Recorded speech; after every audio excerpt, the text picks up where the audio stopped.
perkembangan peserta didik. Sebelum memasuki materi, izinkan kami memperkenalkan diri. Nama saya Jihan Fadila selaku moderator dan rekan saya bernama Alfia sebagai kameramen.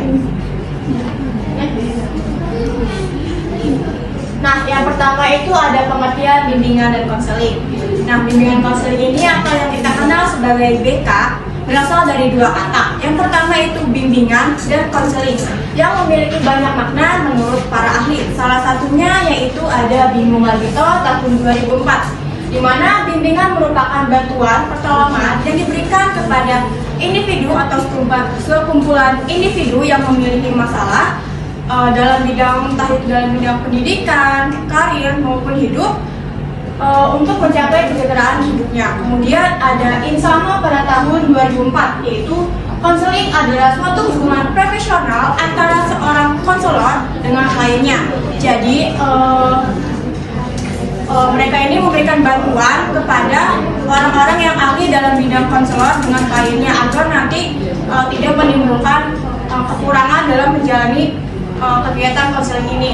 Juga nanti konseling ini dilaksanakan dengan cara tatap muka atau langsung.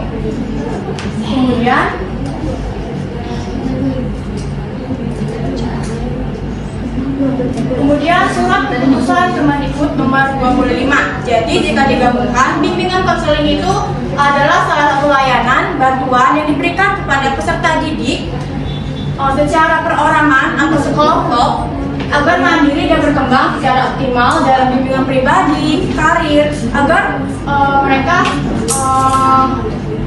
berkembang secara optimal. Terus dalam berbagai layanan pembimbingan berdasarkan norma-norma yang berlaku.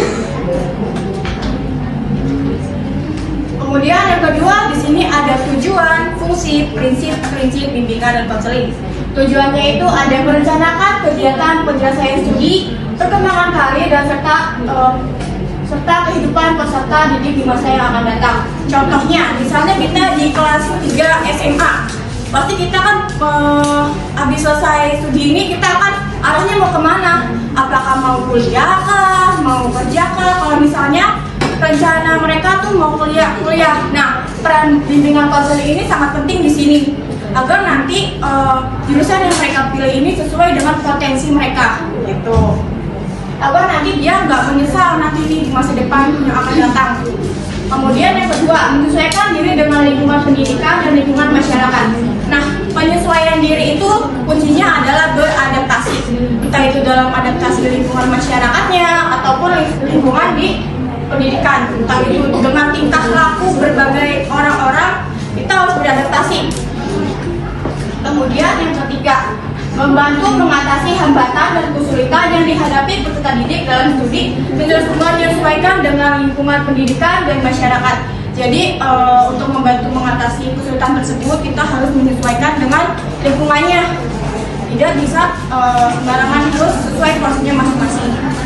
Terus yang keempat, mengembangkan seluruh potensi dengan kekuatan yang dimiliki oleh peserta didik seoptimal mungkin. Nah, jika individu ini memiliki dan mengetahui potensi mereka di mana, di bidang apa, misalnya dia itu di bidangnya nyanyi, maka dia nanti akan mengoptimalkannya sendiri atau meningkatkannya sendiri optimal terhadap nyanyi tersebut agar mencapai cita-cita mereka, agar mencapai cita-cita yang mereka tuju. Misalnya mereka itu mau menjadi seorang penyanyi, maka apa nih kegiatan mereka, apa nih usaha mereka, kekuatan mereka untuk mencapai menjadi seorang penyanyi tersebut.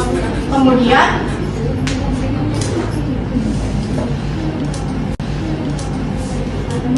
fungsi. Nah, satu ada fungsi pemahaman. Bimbingan konseling membantu para siswa dalam memahami siapa dan bagaimana kondisi dirinya, hingga membuat mampu mengenali potensi yang ada dalam diri dan potensi di lingkungan yang tempati. Jadi terkadang kita tidak memahami diri kita siapa, bagaimana, seperti apa potensi yang ada di dalam diri kita. Nah, makanya fungsi pemahaman ini sangat penting. Misalnya dalam matematika, 1 tambah 1 sama dengan 2. Nah, 2-nya itu berasal dari mana? Dasarnya dari mana? Akarnya dari mana? Sehingga menemukan angka 2 itu. Kemudian fungsi pencegahan, memberikan antisipasi terhadap berbagai masalah. Hal ini mungkin bisa terjadi dialami oleh siswa. Nah, ada istilah seperti sedia payung sebelum hujan. Nah, pencegahan ini sebenarnya tidak 100% bisa mengatasi pencegahan, tapi setidaknya kita sudah mengetahui atau menjaga-jaga agar masalah tersebut tidak sampai pada ujung permasalahan. Kemudian ada yang terakhir ada prinsip. Nah, prinsip berkaitan dengan sarana layanan. Yang dimaksud adalah individu dapat berkembang dan dalam kehidupan dipengaruhi oleh sikap dan tingkah laku dengan aspek lingkungan diri yang menuju pedoman dalam melakukan program layanan BK. Nah, perannya itu sebagai BK itu tidak boleh memandang dalam melayani kliennya seperti memandang fisik, tingkah lakunya, rasnya itu nggak boleh ya. Jadi guru BK itu harus melayani semuanya dengan rata sama adil. Kemudian prinsip berkaitan dengan masalah individu. Permasalahan individu baik positif dan negatif akan mempengaruhi perkembangan kemampuan berpikir serta permasalahan yang dihadapi akan membuat individu terbiasa dalam mengambil sikap cepat dan tepat. Misalnya prinsip tersebut itu BK akan berhubungan langsung dengan mental atau fisik dari seorang klien ini. Perkembangannya itu bisa terjadi di antara lingkungan sosial ataupun di sekitarnya, termasuk serta sosial ekonomi, sehingga nanti timbal balik antara lingkungannya itu apakah berpengaruh pada individu tersebut. Lanjut. Nah, perbedaan bimbingan konseling sesuai yang tadi sudah dijelaskan bahwa bimbingan konseling itu adalah bantuan atau yang kita bisa sebut pencegahan sebelum masalahnya itu sampai puncak. Kemudian konseling ini itu adalah perbaikan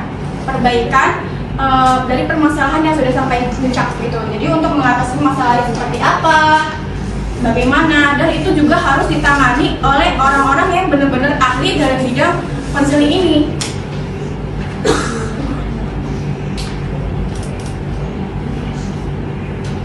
Yang keempat itu ada kunci kesuksesan pelaksanaan BK. Yang pertama kerelaan atau kesediaan seseorang BK untuk mendengarkan bagaimana keluh kesah seorang individu tersebut itu seperti apa dan bagaimana. Nah, caranya itu kita membuka perbincangan terhadap klien tersebut dengan efisien agar nanti membangun hubungan yang nyaman, aman, dan bisa terpercaya gitu. Kemudian ada motivasi. Nah, motivasi itu dorongan yang diberikan kepada BK ke kliennya. Jadi dorongan ini proses langkah-langkah si klien ini untuk mencapai tujuannya itu. Kemudian ada komitmen, perjanjian yang perjanjian yang dibuat oleh klien itu yang disepakati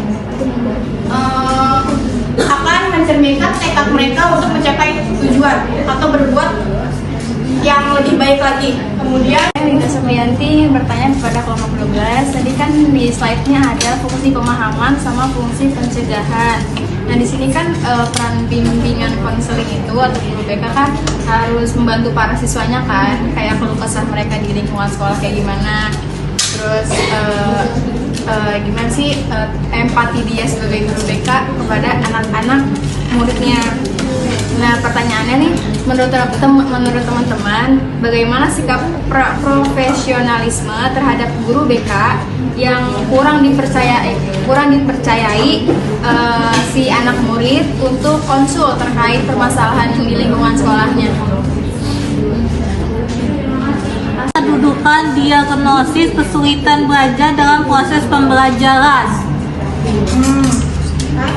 Jadi hari ingin bertanya ke kelompok 12, bagaimana sih peran orang tua dalam mendukung bimbingan bagi perkembangan peserta didik?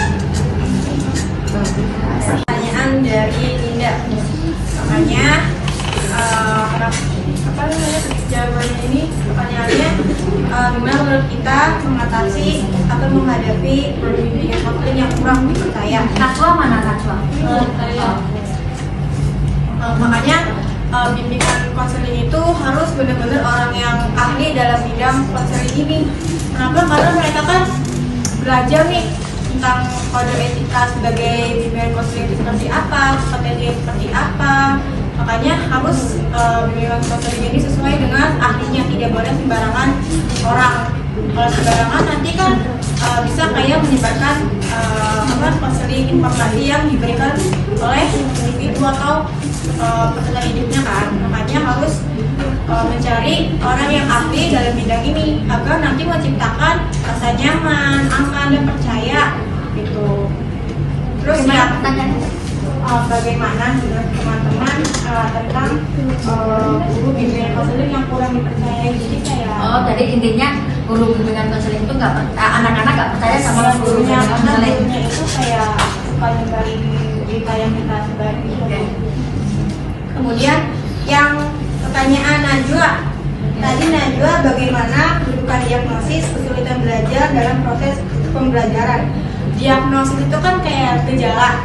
Diagnosis itu gejala, kita mendiagnosa. Kalau diagnosa kayak memeriksa, menganalisis. Kayak penganalisis atau pemeriksa kayak masalahnya itu di mana. Berarti kan satu harus ada kunci pemahamannya, akar dari kesulitan ini tuh dari mana, dilihat dulu anaknya. Atau kita adakan bimbingan konseling pertemuan secara langsung. Misalnya anak ini nih kurang paham dalam bidang MTK dan bagian apa, caranya kayak gimana, kayak gitu. Najwa, misalnya Najwa nih Najwa hanya ganjarmu satu mami. kayak Najwa nih, misalnya Najwa nggak ngerti nih MTK kayak 1+1 itu berapa. Nah makanya makanya nih kita harus tahu dulu nih tekniknya kayak gimana, cara mengatasinya gimana, caranya 1+1. Nah ini 1 tambah 1 jika digabungin jadi 2. Nah gitu. Paham nggak Najwa? Paham. Jadi pakai benda ya. Iya, pakai benda, pakai media. Terus yang Ibu punya permen 5 misalkan, dibagi sama Rina 3, masih ada berapa permennya? Nah, kan nih, ini kita permen 5 nih, permen kasih tahu. Kita ambil 7 piece, ambil kasihkan Rina 2, berarti kita di sini 3, ini 5, berarti masih ada berapa? Anak saya ini. Jadi untuk anak itu tuh harus dikasih tahu pakai bendanya kalau kasih. Kemudian itu pertanyaan dari Bilkis, bagaimana peran orang tua dalam mendukung bimbingan bagi perkembangan peserta didik. Nah, peran orang tua itu kan sangat penting ya, mendidik di dalam lingkungan keluarga atau di rumah, entah dalam bimbingan emosional anak, tentang rasa aman dan nyaman mereka di keluarga, terus tingkah lakunya mereka, kita yang tadi sudah bilang diceritakan sama ibunya. Makanya bagaimana orang tua dalam membimbing mendukung bimbingan dari perkembangan didik. Makanya rasa aman ini harus diciptakan oleh orang tua, baik itu ibunya atau bapaknya, untuk menciptakan lingkungan yang benar-benar mendukung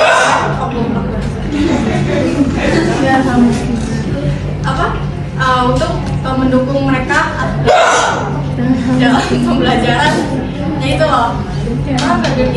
Berarti dia harus mendukung ini. Iya, kita pakai orang tua, misalkan kamu nih, anggap aja orang tua ini BK ya. Kalau kamu mau masuk perguruan tinggi, sebelum ke lain kan ke orang tuamu, Mas, aku mengambil ini. Nah, orang tua tuh mengarahkan, mensupport, mengarahkan supaya anak ini yakin untuk menuju apa yang diinginkan. Itu loh. Terus apa lagi yang Mbak mau tanya tadi? Udah. Ya, jadi ini untuk membimbing orang tua tadi seperti itu. Kalau untuk anak SD misalkan ngerjain matematika tadi, misalkan contohnya, Ma, aku ada PR matematika ini aku nggak bisa. Orang tua harus dibimbing, misalnya mendampingi. Jadi mengasih tahu solusi bagaimana anak ini belajar dengan mudah, dengan cepat, karena matematika itu rumusnya kan banyak cara. Jadi orang tua itu harus bisa memberikan rasa nyaman juga ya, mudah untuk belajar itu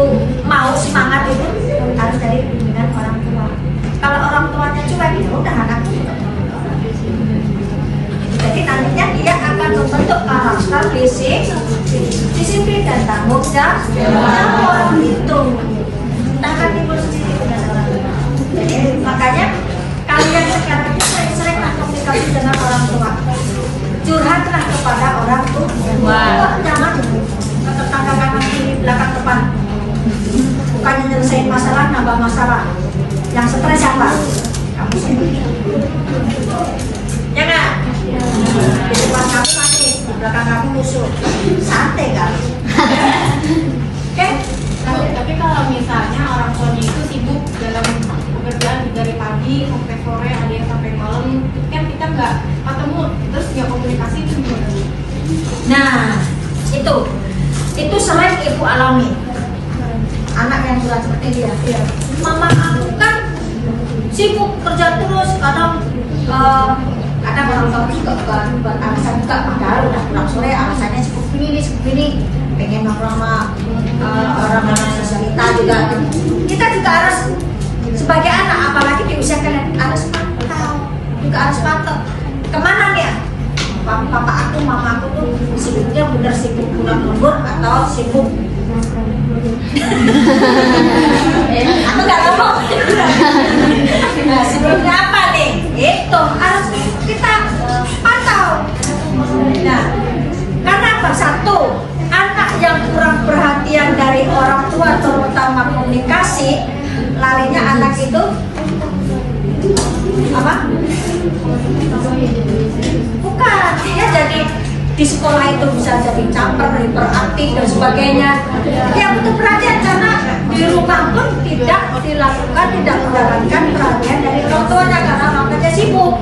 Nah, anak itu tidak hanya membutuhkan materi, anak itu membutuhkan perhatian, kasih sayang, komunikasi. Anak itu misalkan nonton TV aja, kamu dampingi ngobrol, anakku udah senang, merasa dia dihargai, merasa dia diadakan. Kalau misalkan kalian dicuekin sama mama kamu, sakit hati nggak? Anak siapa pernah ini? Anak ibu nih ngetes.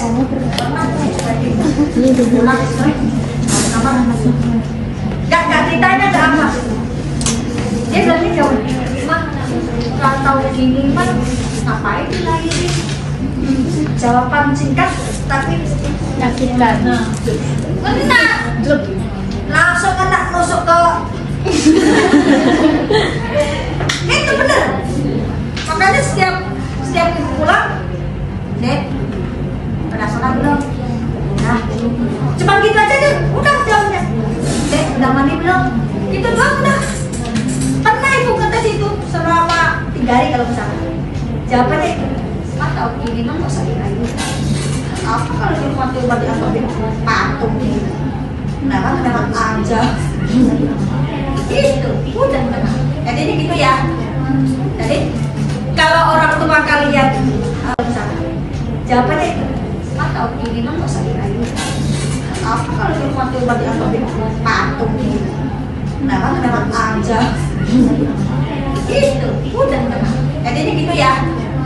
Jadi kalau orang tua kalian nggak memulai, kita yang memulai supaya dalam rumah tangga itu harmoni, supaya kita tidak menjadi anak yang misalnya broken home itu bukan karena orang tuanya saya juga. Depresi juga bukan dari orang tuanya, bisa dari sikap orang tua kedua orang tuanya bisa. Satu, depresi apa? Orang tuanya marah-marah terus, orang tuanya otoriter, menekan ini boleh, tak boleh, itu nggak boleh, naik itu nggak boleh, ini nggak boleh. Lama-lama anaknya stres. Bagaimana? Anaknya nyaman tapi nggak stres, obatin anak seperti itu juga jutaan.